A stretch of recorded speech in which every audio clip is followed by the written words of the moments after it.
This is Digital Marketing Asia, covering everything digital in Asia. Hi, and welcome back to Digital Marketing Asia. My name is Anthony Konduris, and this is our 8th podcast titled Facebook Fan Page Management. And in today's podcast session, we'll be just recapping on some Facebook statistics covering Asia Pacific and, devising an approach that Firestarter uses for its clients to increase the number of Facebook fans. We'll be assuming that the organization doesn't have an existing Facebook fan page, and we're essentially starting from scratch. So we see the approach broken down to about 6 components, of which we'll be focusing on 4 in this podcast. Steps 5 and 6, manage, ad campaign, and the long-term Facebook Connect, will not be covered in today. However, we will be looking at creating awareness, building the personality of the brand through Facebook, how we can use Facebook groups, and of course creating Facebook friendly content. But just to begin with, let's just recap on some Facebook statistics, beginning with exactly what Facebook is. A definition is a social network that helps people communicate more efficiently with their friends, family and co-workers. Anyone can sign up for Facebook and interact with the people they know in a trusted environment. And for me, it's the trusted environment that's the most important part of why Facebook is a powerful tool for marketers. Very interestingly, I saw an interesting statistic the other day which suggested that 70% of all suggestions that are written about online for products and services end up in Facebook. Very powerful stuff. So why do our consumers wish to become fans of branded Facebook fan pages? We have 3 ideas, beginning one with belonging, being seen to be associated with high-profile brands with high brand awareness. These users want their opinions to be shared with the brand. They want the brand to listen, but also they want their friends to see that they have an opinion, an association, and a point of view about products and services that the brand are launching. The second one is quite interesting, information. I think this is where a lot of organizations get Facebook wrong, that it's about coming to a page where I cannot get information anywhere else. For example, it could be some behind the scenes content. This is really important. BMW did something very interesting where they had content from the designers talking about the launch of the 3 Series car, which wasn't available anywhere else on the net. The internet has such a vast amount of information. Why is it that I would want to become a fan when I can get the information somewhere else? And lastly, value add. Let's not forget that promotions for the last couple of decades have been very valuable in building loyalty. And I still see that as being a reason that fans have an expectation that when they become a fan of your page, they're expecting something, some sort of after-sales experience to reward them just that little bit more for being a fan. And you can see that in this chart here, that 40% of users surveyed became a Facebook fan of a brand to receive discounts and promotions. They just wanted to feel a little bit more rewarded, that they were a little bit more exclusive than other consumers. Trending across Asia Pacific, we can see that Facebook is still the most prevalent social media community outside of China and India. And if you're looking at launching pages specifically in different countries within Southeast Asia, definitely consider Indonesia and the Philippines, because what you can see there is that there are millions of fans. In fact, Indonesia is ranked the 3rd largest country for Facebook fan page membership. In Singapore, where our headquarters is located, you can see that in 2010 the number of Facebook users is approaching 2.4 million. Of a population of approximately 4.5 million, it's well above 50%. But I think the really interesting thing to remember, though, as marketers, is that Facebook doesn't necessarily rely specifically on just the number of fans we have, but the number of followers that those fans have. As you're well aware, I'm sure, the wall is a way in which information is transmitted between one user to another. So if you have a look in this diagram here, where if you have, say, 100 fans, but each of those fans have 100 followers, well, you're ending up with really something like 10,000 impressions, and the impressions is what really counts.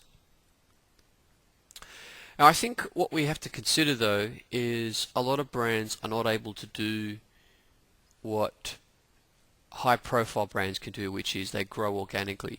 In the center of this diagram, you can see that there is a lot like a sense of organic growth where Facebook fans just grow organically.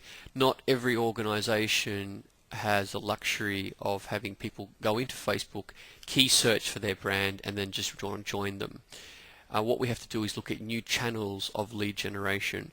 And so what I see long term as being the reason for using Facebook is that it essentially becomes a replacement of email, a central location where you have all the members who are very close to you that you wish to communicate with.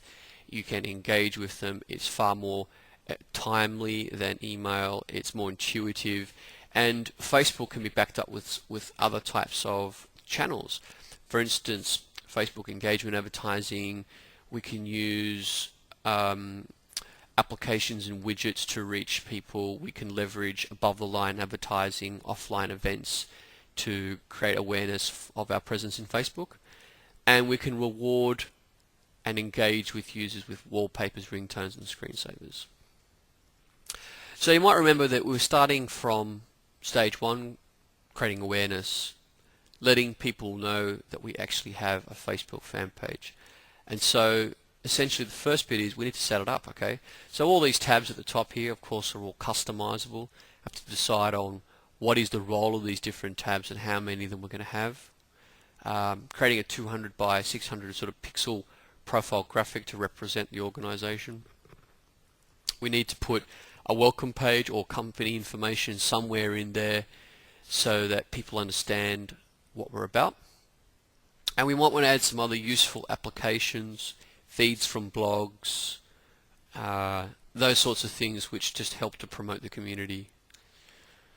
Now, to get it going, we need to get people to join us, and the fastest way to do that is probably leveraging on lists of email marketing that we've done previously to users. We could be importing CSV files from sales teams, their Outlook, or perhaps from their LinkedIn, and maybe even searching specifically for key individuals that we think that we might have spoken to before as customers, and trying to get them to join us. Another way might be to drive in-store traffic to Facebook. That's quite useful, whereby a lot of retailers have a captive audience. Part of getting the awareness of Facebook might be to use their stores as a way to drive Facebook traffic. The great thing is now with 3G handsets, people can respond immediately to promotions in store to then become a Facebook fan, and of course to tell their friends about it. And I think as well at the beginning, when we're creating awareness, we need to be developing a unique content or position for the organization. So if it was to be a restaurant, we might be focusing, for instance, on having the healthiest salad and then building promotions around salads to support that position in the marketplace. Of course, those promotions can then feed directly onto Facebook with the kind of graphics and hype that the users expect in normal promotions. Now, this is an interesting one, and this is our point of view on building a personality. It's not easy to build trust. In fact, we advise our customers to take a 6-month outlook in building their fan pages, because in order to get people to like you, it just takes time. So the people who are representing your organization, who we put in front of you, essentially are learning. Let's go back to that. They're learning, they're evaluating, and then of course they're scaling that dialogue with customers, and that just takes time. So allow yourself at least 6 months to do a proper program to measure the success of building a community within Facebook, and that really essentially goes for almost any community building activity. And the person, the personality or the person who's going to represent, in fact multiple people who could represent, we want them to be a real person, because this person is somebody who fans will meet at the events and then later talk to on Facebook. You know, so many corporates put up a picture, a profile picture of a logo, or a picture of their building, or a picture of their product. Facebook is all about faces, and so it's really important to have that. So that's why our official Facebook person, who we work in conjunction with our clients, is actually a real person with a real photo. And what we've found is that when you use real pictures, you're building on trust and you build more fans quicker because you have more credibility. So this is one of our guys, Chris Koo, writer and blogger. It's got a fantastic background in writing for retail brands. So we have different writers who are specialists in different areas. So depending on what the requirement is, we would be presenting a different kind of person. And I think that it's important to recognize that Chris is not necessarily the brand. For instance, if you will walk into a retail store called Chris's Steakhouse, Karen Walters is the person who serves you. Karen is one of many people who represent the brand.